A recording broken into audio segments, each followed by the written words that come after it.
Nalu FM Finance Podcast. Insight into the financial markets. There's only 2 stock exchanges in Switzerland. People just don't know that. And I'm the little David, against the Goliath in the market. This podcast is courtesy of the Zurich branch of Commerzbank AG, which offers over 20,000 publicly offered leveraged structured products in Switzerland. These structured products are accessible through a multitude of channels, including the BX, SIX exchanges, and Swissquote Bank. More information can be found at certificate.commerzbank.ch. Thank you very much. I'm here with Luca Bruggeman, the CEO of BX Swiss, also formerly known as the Berner Stock Exchange. Let's just start with the stock exchange. What are the most important functions of a stock exchange for you, in a sense? What do you see as your important? I started 4 months ago, and looking at the exchange from the outside, I always thought it was providing liquidity, transparency, and once I joined the exchange, it changed a little bit, because it's more about tradability and market surveillance. So the way that you need to control and making sure that the market participants are trading in a certain way, that they apply the rules and follow the rules. And our market control and market surveillance team is doing daily checkups, permanently checkups, whether is the price correct, is the bid and the offer, the sizes which are on there correct, is there something that happens in the market where we have to stop trading. The constant monitoring of the market provides a high level of security to the investor and trust. And being part of a 136-year-old company, which I call the oldest startup I ever worked for, is giving me that perception of how good an exchange can be. But exchange maybe is an old-fashioned word. Maybe the word of the future is marketplace. It's a marketplace. Mm-hmm. And how do actually the investors benefit from a securities exchange? Why not just trade with each other? The benefit for the investor, I think, you could sum up with is that it is a guaranteed liquidity. There is market makers that are able to provide price and liquidity on such a platform between certain times, and there is an obligation to do so, like say 90% of the time. Then you have the regulator, which is checking the exchange whether it applies, that it basically takes all the different regulations serious. So when a new company is listed at the exchange, they have to do a whole series of actions. They have to publish ad hoc everything that they do which could influence the stock exchange price, or the stock price has to be reported.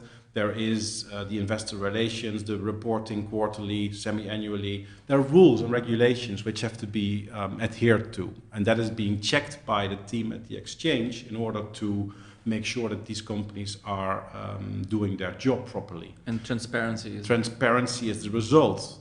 Liquidity is the result. So to me, those are the most important functions of an exchange. But future-wise, I would say also to provide content, to provide stories, to provide a narrative around the products and the stocks which are traded on such an exchange. I mean, you have been here now for 4 months, but clearly you had a vision and a view. What do you think a modern stock exchange? I mean, BX Swiss has a very long history, more than 100 years, but what do you think is sort of a modern stock exchange should look like, and what trends have you seen for your business? Well, a modern stock exchange is a marketplace, and a marketplace is based on an ecosystem. The ecosystem has members. So you have banks, you have advisors, you have investors, you have regulators, and they all together, they are providing, hopefully, a platform which is efficient. And a modern place is not necessarily about speed or about cheap saving money. It's all also about service, about after service, pre-service, giving transparency on the actual themes or stocks which are traded on such an exchange. A modern exchange is all about the investor, It's all about the client. It's all about what the client, the customer, the user needs, and how to lower the barriers for such a user. And that is a modern place. Not, if your regulation is in one way the protection of the place, but you have to properly use it to not make it heavy. And modern tools like a good trading system, a quick, a good portal where you have online prices live. For example, our mother company, Börse Stuttgart, is offering live prices on all of their products and all of their traded stocks, and we want to do the same at BX. I see. Yeah, so that is a thing that we're now installing, or which is coming on our new website. We have a website which is quite slow and old-fashioned at the moment. I've arrived 4 months ago, and one of my bigger projects, I would say, is to make the website more user-friendly, to provide more content, more narrative, more stories. Maybe that leads me to the next question. Is a little bit, you said you want to publish obviously the prices, and everybody assumes there's a price and you see it, but I don't think very few actually understand how a price of a security is actually determined on a stock exchange. How does this actually work? Is it auction-based? How does it work on the BX? Well, there's no auction-based system at BX, Yeah. but there's one segment with the listed shares where basically that's order-driven, so there's no market maker. The orders are coming in, and they match. That is one principle. The second principle is when you use market makers for all other products which are at our exchange, so the structured products, the AMCs, etc. There is a market maker, and they provide liquidity. They provide a bid, an offer, and a certain size on both ends. And then when that bid is lifted or hit, then basically you have the next one coming, and they provide liquidity for most of the time. Mm-hmm. And then of course there's situations where there's a fast-moving market, or like Wirecard today, when we have Wirecard also quoted at our end, and then you have to stop trading, and that is where the exchange comes in. That you have this overwatch. People are looking at it and are making sure that then basically there's no price shown, so not people can sell or buy something which is not there anymore. Which has gone into insolvency. Yeah, exactly. You just actively managed certificates, I believe. You called it your mother company, the EUWAX, but also you have a dedicated segment for AMC's actively managed certificates. I've seen this incredibly growing, this market. We probably estimate it's probably in excess of $1 trillion now globally outstanding, but not much of that is currently, say, listed on the public market. What do you think a stock exchange could do to make that more attractive to list these products? Well, first of all, Switzerland is a predestined market for actively managed certificates because of the nature of the independent asset management market. Now, the independent asset manager in Switzerland is able to use this vehicle uniquely to manage their money for their customers much better. And one reason that we said we want our own segment is that we think this is such a fast-growing market, and it is not just a structured product. It's more than that. And we created our own segment, and we expect quite some growth in the next few years. With regard to what's important of a listing, I would say that the main reason is the publication of the AMC itself. So once the independent asset manager is managing its AMC and it's listed at the exchange, it's visible, so automatically transparent, and it will enable the investors to follow much easier, with much more confidence, the performance of the AMC. In the beginning, I was quite surprised because a couple of years when the AMCs came, I always thought, it's not going to be listed because they're going to just, go somewhere and there's a fund, and you just make a wrapper and you just take them. But in the end, it's also a sign of quality to the investor, but both the manager that you have something which actually outperforms maybe the benchmark. Yeah. So it's quite a interesting vehicle in my view. But in the end, the exchange provides also access to the investors because of the transparency and the publication. And I foresee a trend that most of these AMCs are going to be listed in the future, because that's going to be like a sign of trust to the community. Yeah. Can you share any statistics about the part of the business already that is on the BX? Well, we started a little bit of a year ago, with some AMCs, and most of them are Wikifolios at our end, which we have because of our market maker, Lang & Schwarz, is making market in these products. And that has just started. So we have no way that we can compare it to the year or month before. Okay. So maybe ask me this question, say in 6 or 12 months from now. But I believe it's already quite a lot of them. It's like we have there are all the 2,500 Wikifolio which are admitted for trading in Switzerland are in our exchange. Okay. And we have them here. Yeah, but there's maybe one difference, because the Wikifolios in Germany and Switzerland are very, very successful because of the nature of the product. And I think it will take a little bit more time yet also to make sure that people understand that the Wikifolio is an actively managed certificate. Okay.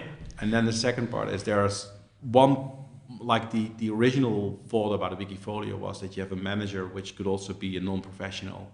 And in Germany, Switzerland, the market is much more social. So following a certain person and tracking their performance and able to invest in a certificate which tracks the performance of it is great. Mm-hmm. In Switzerland, there is much more professional retail. So they like and prefer the investment manager, which is professional.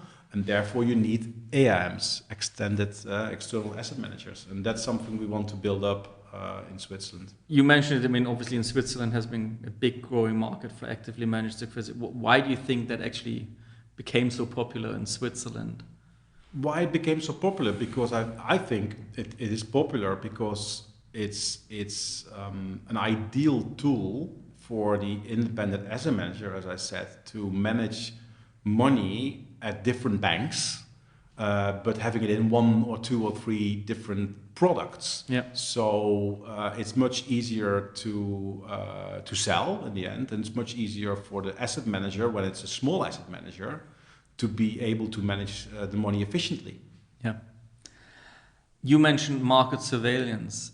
Can you a little bit elaborate on what is involved in this, and what kinds of things you can notice, if you can share? Well, there's of course a tool which is making sure and checking all the transactions which are made, and we can track basically in hindsight. We can do post-trade analysis.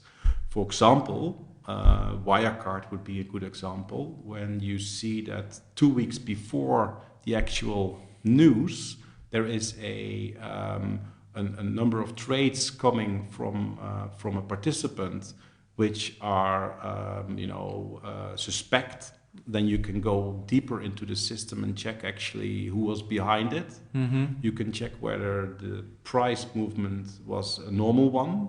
You can put the story together, and we monitor all those movements, and all those different alerts are monitored by the HÜST, by the Handelsüberwachung, the trade surveillance, and they are using these modern tools to make sure that there's no market manipulation. Exactly. 99.99% of the case, there is no market manipulation, but you want to be able to find that one little case, or the few cases, and then you want to protect all the other investors. That's what you do, yeah. And of course, then when we have such a situation, then we send it to the FINMA, and then it goes to the next level. And the fun begins. Yeah. Well, I came 4 months ago into this dream job, because in a way it's a dream job, because my background is 10 years trading, 10 years structured products, 3 years in the executive board of a private bank, and then 7 years startup, fintech, data. And all that is now combined in the stock exchange. And BX is of course, there's only 2 stock exchanges in Switzerland. People just don't know that, and I'm the little David, against the Goliath in the market, and it is not a comparison. So, but we have quite some room to maneuver and to find a niche to provide value. And in my view, the biggest value is the investor itself. So my focus primarily is on the end investor. Mm-hmm. And the end investor, of course, in the ecosystem or community uses banks and brokers, etc. So there's a community I have to look for. And I came here also to build that community, to make sure that with quality content, we can provide, to get people on your platform, you need to deliver stories and content. And it has to be changing. You can't just put it into a good website is not enough. No. And you have to do weekly posting on LinkedIn. You have to tell a story. You have to interview people. What you're doing, the podcast, is a phenomenon. Yeah. And we started with our own podcast recently. David Koens, our chief operating officer, is a big fan of BXTV. It was his invention, so to say, and he brought it from Stuttgart. And the whole team is doing it with lots of enthusiasm. Yeah, so you have Georg in market control who's doing twice a week a market update. Fantastic. Coming from the exchange, that gives neutrality. It gives a good story. 5-minute update. What's going on with Wirecard? What's going on? And maybe it's not the highest quality. It's not the best visual effect, but it's all about what he says. And to me, what you're doing with the podcast, I can only admire that because people nowadays, when they go jogging or doing sports, they listen to the podcast. Yeah, it's a great way of getting information to you, because television, with all due respect, is too political correct these days. A question I always ask anybody at this end, in this sense, is what are your favorite up to 3? You only can tell me one, but I need to know why finance movies. The finance movies. Well, I grew up with Wall Street, so number 1, Gordon Gekko, yep. Buddy Fox, yeah, and this famous quote of "greed is good." Uh-huh. Of course, a perversion itself, the movie, in a certain time, although a funny movie in the end, but also quite philosophical. But I think it's more of a Stone movie. That's my I would say my all-time favorite. And then you have Margin Call with Kevin Spacey, which more recent but very good. Yeah, and that is amazing. I've seen that movie several times, and it shows the greed, also the leverage, how leverage can destroy a planet. Yeah. So if you don't put boundaries on the level of leverage that you have in your society, you're doomed.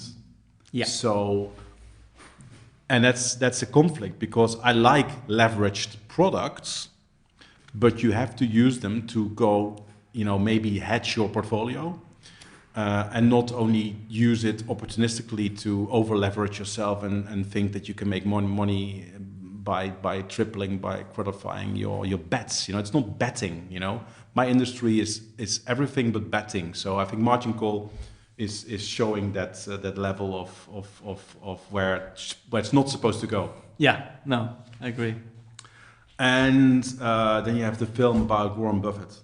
But if you want another one, The Big Short. Yes, thank you very much.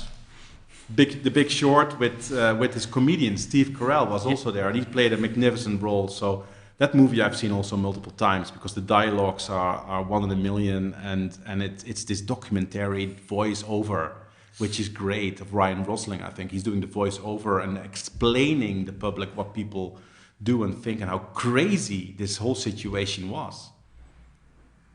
Excellent.